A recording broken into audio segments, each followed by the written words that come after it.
Tom and Tony, Toastmasters, Sandun, Fernando.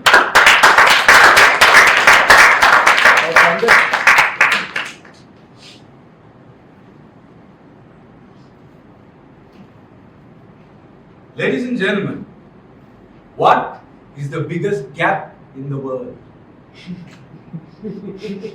Is it from the top of Mount Everest to the bottom? Or is it from sea level to the Mariana Trenches? Some of you are thinking it's the income gap between me and Jeff Bezos. Let me tell you, the biggest gap in the world is between you and your dreams, the deepest desires of your life. Because what does it take to fill that gap? That's an answer we all keep searching. I was 16 years, one of those naturally gifted boys in studies and in athletics. My teachers loved me because I did all my schoolwork, I did my homework, and sometimes their homework. All the boys hated me. All the girls didn't notice me.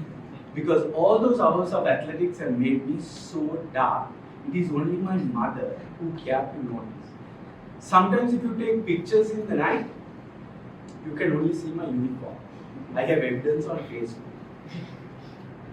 But just like all 16-year-old similar Christian dark boys, I also had a dream.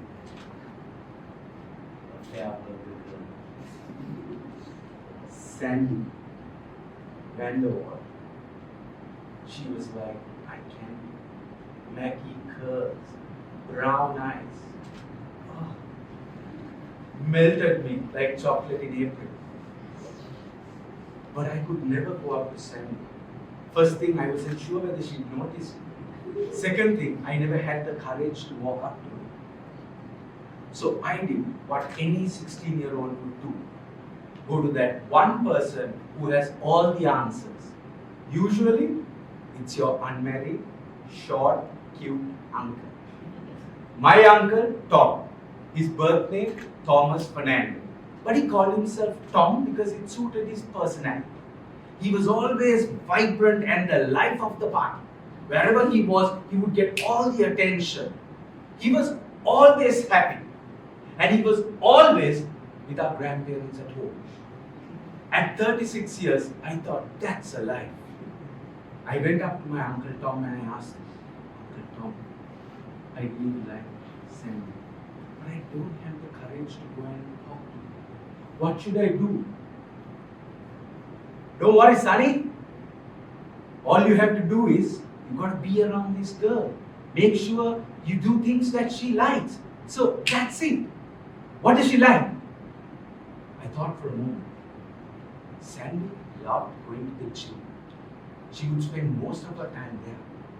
And she also sang in the church choir. What an angel it was. I told my Uncle Tom and he said, that's it! You just got to go to the gym. You can take my clothes. But one small problem. I was a runner, not a lifter. Gym was not my place. Grounds was my place. Come on, Sonny. Fake it till you make it.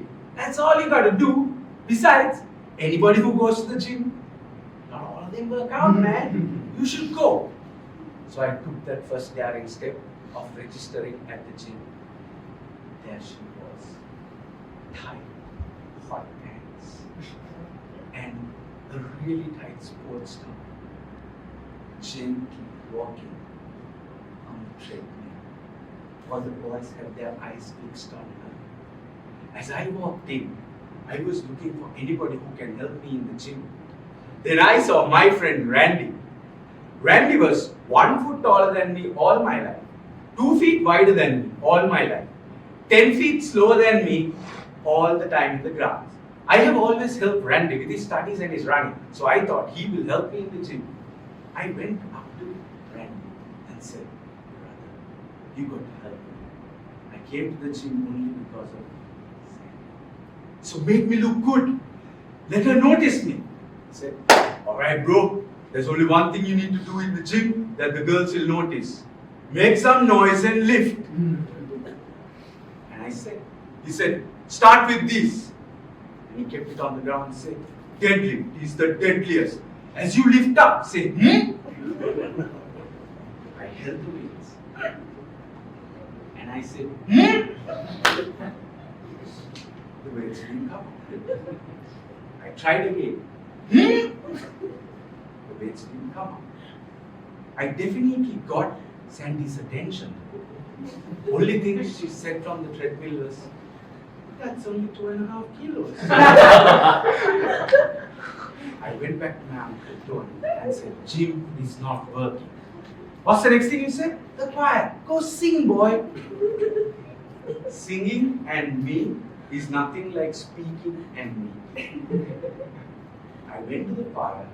The first day they were practicing Amazing Grace. They were singing Amazing Grace. I was miming. Sandy noticed me. For the wrong reasons. 3 years chasing a dream, taking advice from Uncle Tom, faking it until I made it. Only took me to that fatal day, 19 years, the last day of school, to realize that Sandy has found Randy to be more dandy than me. As I was broken, and I went to my Uncle Tom, whom I never thought would give any advice in life. 45 years, tall and bold, married with 2 children, living a simple life with everything he had. He told me, son, remember, if you ever want something, don't fake it, because the fakes never make it. Ladies and gentlemen, what is it that you want more in life? What is that dream that you're chasing? And what does it take to fill that gap?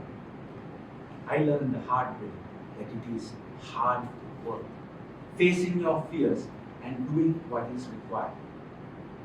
I never got Sandy, but at 41, I have Angel and 2 boys. So whatever it is that you are waiting for, remember, take action to close the gap.